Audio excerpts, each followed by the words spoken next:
आणि संत म्हणून घेतात आणि दुसऱ्याची जात पाहतात, ते महाराजाची जात नसती. विढाला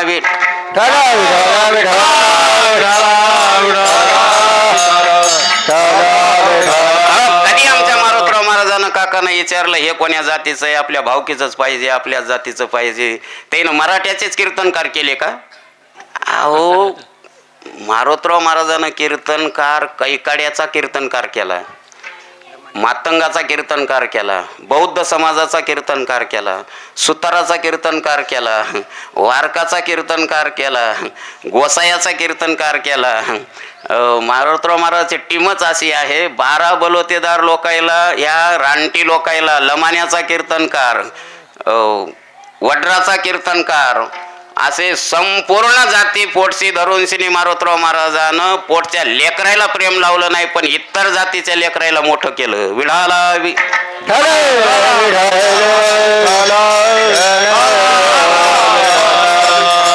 काय संबंध होता त्या रुक्म्या डाकूचा, पण त्याचा धंदा कशामुळं होता त्या चरित्रात टाकले. आता म्हणले ना महाराज होणार आहे प्रसिद्ध चरित्रात, कशामुळं डाकू झाला, काही कारण असतात. पण मारुतराव महाराजाची भेट झाल्यावर त्याचा विश्वास किती होता. आता मी ह्या अभंगाला अनुसरून बोलायलो बरं का, सहज त्यांच्या ऐकता गोष्टी. भेट झाली आणि मारुतराव महाराजाने एवढंच केलं, रुक्म्या आता गंज कर रे, कवर हे करायचे. आणि का संताची भेट झाली मारुतराव महाराजासारख्याची, तर त्याचाही परमार्थच होता, त्याचाही परमार्थच होता. दिसायला डाकू होता, ऐका, दिसायला त्याचा धंदा डाकूचा होता, पण त्याचा खरा परमार्थ होता. आमचा खरा परमार्थ दिसायला आहे, पण आम्ही रुक्म्यापेक्षा महान डाकू आहोत. विढाला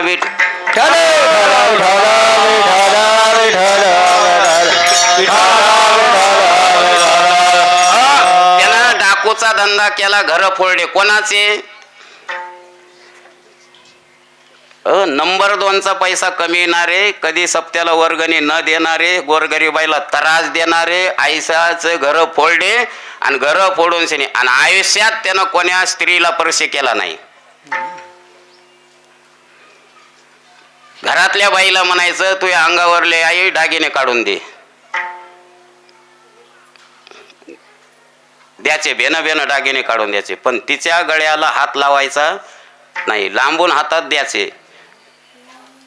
पण तिच्या संग झटपट करून तिच्या गळ्याला हात घालून तिचे मणी तोडून घेऊन अशी चोरी केली नाही त्यानं.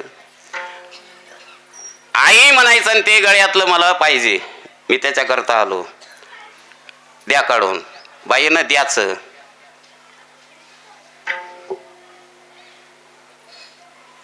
एका बाईनं, आता मोह कोणालाही सुटत नाही, काही दागिने दिले आणि सांगितलं ते तुमच्या जे गळ्यात आहे का ते गळ्यातलं तेवढं द्या काढून.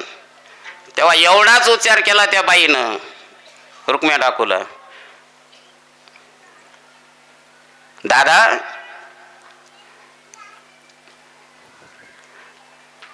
बाकी सगळं दिलंय तुम्हाला, पण एवढं माझ्या गळ्यात राहू द्या. नाही घेतलं पुन्हा.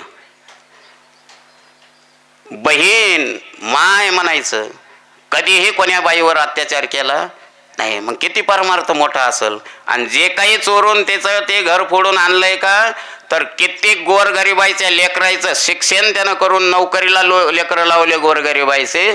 आणि कित्येक कोण्याही जातीचे मुली असेल त्यावेळेस गरिब्या होत्या, तर त्या मुलीचे लग्न करून दिलेत. परमार्थ त्याचा आहे का आमचा आहे? मला विचारा, मी एखाद्याच्या मुलीचं लग्न करून दिलंय का? मी मयाच मुलीचं लग्न दुसऱ्याकून करून घेतलंय. हे टाळ्या वाजवायसारखं काय याच्यात?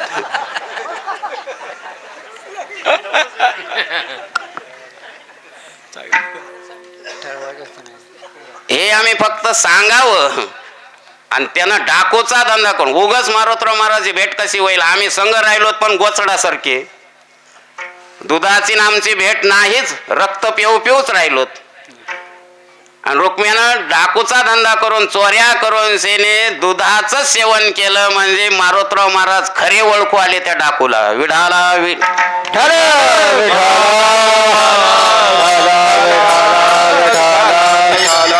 आणि खरे ओळखू आले, वारी करून वारकरी होऊन शेने आमच्या संभाजी वारकऱ्याला ते ओळखू आले, तर त्यानं देठ हो असतो